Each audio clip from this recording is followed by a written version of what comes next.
ಮಾಹಿತಿ ಬಂದ ತಕ್ಷಣ ನಾನು ತಹಸೀಲ್ದಾರ್ಗೆ ಮಾತಾಡಿದ್ದೆ. ತಹಸೀಲ್ದಾರ್ ಅವರು, chief officer, police inspector, EO, taluka ಪಂಚಾಯತಿ ಎಲ್ಲ ಸೇರಿ ನಮ್ಮ ಗ್ರಾಮ ಪಂಚಾಯತಿ ಪ್ರದೇಶ ಇರ್ಬೋದು, ನಗರ ಸ್ಥಳೀಯ ಪ್ರದೇಶಗಳಲ್ಲಿ ಎಲ್ಲೂ ಕೂಡ ಯಾವುದೇ ರೀತಿ ಸಮಸ್ಯೆ ಆಗಬಾರ್ದು ಅಂತೇಳಿ ನಿನ್ನೆ ರಾತ್ರಿಯಿಂದಲೇ ಓಡಾಡ್ತಿದ್ದಾರೆ. ನಾನು ಟಚ್ಚಲ್ಲಿ ಇಲ್ಲಿ ಸುಮಾರು 57 ಜನ ಏನು ಅಫೆಕ್ಟ್ ಆಗ್ಬೋದು ಅವ್ರಿಗೆ ಪಟ್ಟಿನೂ ಮಾಡ್ಕೊಂಡಿದ್ದಾರೆ ಮತ್ತು ಕಾಳಜಿ ಕೇಂದ್ರ ಕೂಡ ಐಡೆಂಟಿಫೈ ಮಾಡಿದೆ. ಅಲ್ಲಿ ನೀರಿನ ವ್ಯವಸ್ಥೆ, ಊಟದ ವ್ಯವಸ್ಥೆ, ಲೈಟ್ ವ್ಯವಸ್ಥೆ, ಟಾಯ್ಲೆಟ್ ವ್ಯವಸ್ಥೆ ಎಲ್ಲ ಮಾಡಲಾಗಿದೆ. ಒಂದು ವೇಳೆ ಅಂಥ ಸಂದರ್ಭ ಬಂದಾಗ ನಮ್ಮ ಟೀಮ್ ರೆಡಿ ಇರುತ್ತೆ ಮತ್ತು ನಮ್ಮ ಜನಪ್ರತಿನಿಧಿಗಳನ್ನು ಕೂಡ ನಾವು ಈಗಾಗಲೇ ತಿಳಿಸಿದ್ದೀವಿ. ಸೊ ಅವ್ರ ಸಹಯೋಗದೊಂದಿಗೆ ನಾವು ಅಷ್ಟು ಜನಕ್ಕೆ ನಾವು ಅಲ್ಲಿಗೆ ಶಿಫ್ಟ್ ಮಾಡ್ತೀವಿ. ಅವರು ನೀರು ಕಡಿಮೆ ಆಗುವವರೆಗೆ ಟೇಕ್ ಕೇರ್. ಮತ್ತು ಅದೇ ರೀತಿ ಗ್ರಾಮ ಪಂಚಾಯತಿ ಪ್ರದೇಶಗಳಲ್ಲಿ ಕೂಡ ನಮ್ಮ COZP ಅವರು, ಇಒ ಅವ್ರ ಜೊತೆ ಟಚ್ಚಲ್ಲಿ ಇದ್ದರು. ಇವತ್ತು ಬೆಳಿಗ್ಗೆ ನಮ್ಮ ಡಿಸ್ಟ್ರಿಕ್ಟ್ ಆಫೀಸರ್, BCM ಇಲಾಖೆ ಮತ್ತು ಚೈಲ್ಡ್ ಲೇಬರ್ ಪ್ರೊಟೆಕ್ಷನ್ ಇಲಾಖೆ ಅವರು ಕೂಡ ಬಂದು ನೋಡ್ಕೊಂಡು ಹೋಗಿದ್ದಾರೆ. ಮತ್ತು ಎಲ್ಲ ಕಡೆ ನೋಡಲ್ ಆಫೀಸರ್ ಕೂಡ ನೇಮಕ ಮಾಡಿದ್ದೀವಿ. ಪ್ರತಿ ಗ್ರಾಮ ಪಂಚಾಯತಿಗಳಲ್ಲಿ ಒಂದು ನೋಡಲ್ ಆಫೀಸರ್ ಇರ್ತಾರೆ ಮತ್ತು ಕಾಳಜಿ ಕೇಂದ್ರಗಳು ಕೂಡ ಒಂದು ನೋಡಲ್ ಆಫೀಸರ್ ಇರ್ತಾರೆ. ಬ್ರಿಡ್ಜ್ ಸಂಬಂಧಪಟ್ಟಾಗ ಈಗಾಗಲೇ ಪೊಲೀಸ್ ಇಲಾಖೆಯಿಂದ ಅಲ್ಲಿ ಬ್ಯಾರಿಕೇಡಿಂಗ್ ವ್ಯವಸ್ಥೆ ಮಾಡಲಾಗಿದೆ ಮತ್ತು ಪೊಲೀಸ್ ಸಿಬ್ಬಂದಿ ಅದನ್ನು ಯಾವುದು ಹೆವಿ ವೆಹಿಕಲ್ ಆಗಿ ಅಥವಾ ಯಾವುದೇ ವೆಹಿಕಲ್ ಆಗಿ ಆಚೆ ಹೋಗ್ತಾರೆ ನಿಮ್ಮ ಮುಖಾಂತರ ಕೂಡ ಯಾವುದೇ ರೀತಿ ಗೊಂದಲ, ಯಾವುದೇ ರೀತಿ ರೀಮರ್ಸು ಅವೆಲ್ಲ ಆಗಬಾರ್ದು. ನೀವು ಕರೆಕ್ಟ್ ಇನ್ಫಾರ್ಮೇಷನ್ ಕೊಡ್ತಾಯಿರಿ. ಒಂದು ವೇಳೆ ನೀವು ಫೀಲ್ಡಿಂದ ಎಲ್ಲೋ ಒಂದು ಕಡೆ ಏನಾದರೂ ಸಮಸ್ಯೆ ಆಯಿತು ಅಂದರೆ ತಕ್ಷಣ ನಮ್ಮ ತಹಸೀಲ್ದಾರ್, ಇಒ, ಚೀಫ್ ಆಫೀಸರ್, ಪೊಲೀಸ್ ಇನ್ಸ್ಪೆಕ್ಟರ್ಗೆ ತಿಳಿಸಿದರೆ ಅವರು ಸ್ಥಳೀಯ ಮಟ್ಟದಲ್ಲಿ ಅದನ್ನ ಏನು ಸಮಸ್ಯೆಗೆ ತಕ್ಕಂತೆ ಏನು ಕ್ರಮ ತಗೋಬೇಕು.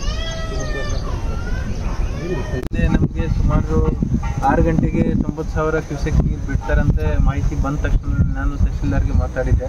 ತಹಸೀಲ್ದಾರ್ ಅವರು, chief officer, police inspector, EO, taluka ಪಂಚಾಯತಿ ಎಲ್ಲ ಸೇರಿ ನಮ್ಮ ಗ್ರಾಮ ಪಂಚಾಯತಿ ಪ್ರದೇಶ ಇರ್ಬೋದು, ನಗರ ಸ್ಥಳೀಯ ಪ್ರದೇಶಗಳಲ್ಲಿ ಎಲ್ಲೂ ಕೂಡ ಯಾವುದೇ ರೀತಿ ಸಮಸ್ಯೆ ಆಗಬಾರ್ದು ಅಂತೇಳಿ ನಿನ್ನೆ ರಾತ್ರಿಯಿಂದಲೇ ಓಡಾಡ್ತಿದ್ದಾರೆ. ನಾನು ಟಚ್ಚಲ್ಲಿದ್ದೀನಿ. ಇಲ್ಲಿ ಸುಮಾರು 57 ಜನ ಏನು ಅಫೆಕ್ಟ್ ಆಗ್ಬೋದು ಅವ್ರಿಗೆ ಪಟ್ಟಿನೂ ಮಾಡ್ಕೊಂಡಿದ್ದಾರೆ ಮತ್ತು ಕಾಳಜಿ ಕೇಂದ್ರ ಕೂಡ ಐಡೆಂಟಿಫೈ ಮಾಡಿದ್ದಾರೆ. ಅಲ್ಲಿ ನೀರಿನ ವ್ಯವಸ್ಥೆ, ಊಟದ ವ್ಯವಸ್ಥೆ, ಲೈಟ್ ವ್ಯವಸ್ಥೆ, ಟಾಯ್ಲೆಟ್ ವ್ಯವಸ್ಥೆ ಎಲ್ಲ ಮಾಡಲಾಗಿದೆ. ಒಂದು ವೇಳೆ ಅಂಥ ಸಂದರ್ಭ ಬಂದಾಗ ನಮ್ಮ ಟೀಮ್ ರೆಡಿ ಇರುತ್ತೆ ಮತ್ತು ನಮ್ಮ ಜನಪ್ರತಿನಿಧಿಗಳನ್ನು ಕೂಡ ನಾವು ಈಗಾಗಲೇ ತಿಳಿಸಿದ್ದೀವಿ. ಸೊ ಅವರು ಈ ಸಹಯೋಗದೊಂದಿಗೆ ನಾವು ಅಷ್ಟು ಜನಕ್ಕೆ ನಾವು ಅಲ್ಲಿಗೆ ಶಿಫ್ಟ್ ಮಾಡ್ತೀವಿ. ಅವರು ನೀರು ಕಡಿಮೆ ಆಗುವವರೆಗೆ ವಿಲ್ ಟೇಕ್ ಕೇರ್.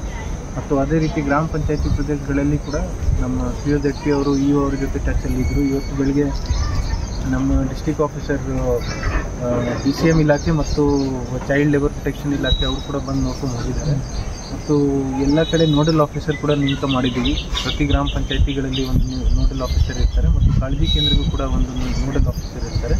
ಬ್ರಿಡ್ಜ್ ಸಂಬಂಧಪಟ್ಟಾಗ ಈಗಾಗಲೇ ಪೊಲೀಸ್ ಇಲಾಖೆಯಿಂದ ಅಲ್ಲಿ ಬ್ಯಾರಿಕೇಡಿಂಗ್ ವ್ಯವಸ್ಥೆ ಮಾಡಲಾಗಿದೆ ಮತ್ತು ಪೊಲೀಸ್ ಸಿಬ್ಬಂದಿ ಅದನ್ನು ಯಾವುದು ಹೆವಿ ವೆಹಿಕಲ್ ಆಗಲಿ ಅಥವಾ ಯಾವುದೇ ವೆಹಿಕಲ್ ಆಗಲಿ ಆಚೆ ಹೋಗ್ಬಾರ್ದು ಅಂತ ಹೇಳಿ ನೆಸೆಸರಿಯಾಗಿ ನಿಮ್ಮ ಮುಖಾಂತರ ಕೂಡ ಯಾವುದೇ ರೀತಿ ಗೊಂದಲ, ಯಾವುದೇ ರೀತಿ ರೀಮರ್ಸು ಅವೆಲ್ಲ ಆಗಬಾರ್ದು. ನೀವು ಕರೆಕ್ಟ್ ಇನ್ಫಾರ್ಮೇಷನ್ ಕೊಡ್ತಾಯಿರಿ. ಒಂದು ವೇಳೆ ನಿಮಗೆ ಫೀಲ್ಡಿಂದ ಎಲ್ಲೂ ಒಂದು ಕಡೆ ಏನಾದರೂ ಸಮಸ್ಯೆ ಆಯಿತು ಅಂದರೆ ತಕ್ಷಣ ನಮ್ಮ ತಹಸೀಲ್ದಾರ್, ಇಒ, ಚೀಫ್ ಆಫೀಸರ್, ಪೊಲೀಸ್ ಇನ್ಸ್ಪೆಕ್ಟರ್ಗೆ ತಿಳಿಸಿದರೆ ಅವರು ಸ್ಥಳೀಯ ಮಟ್ಟದಲ್ಲಿ ಅದನ್ನು ಏನು ಸಮಸ್ಯೆಗೆ ತಕ್ಕಂತೆ ಏನು ಕ್ರಮ ತಗೋಬೇಕು ತಗೊಂಡು ಅದನ್ನ ಪರಿಹರಿಸಬೇಕು. ಬಳ್ಳಾರಿಯ ನಿರಂತರ ಸುದ್ದಿಗಾಗಿ ಬಳ್ಳಾರಿ ಬೆಳಗಾಯಿತು ಚಾನೆಲ್ನ ಸಬ್ಸ್ಕ್ರೈಬ್ ಮಾಡಿ ಹಾಗೂ ಬೆಲ್ ಐಕಾನ್ ಒತ್ತಿ.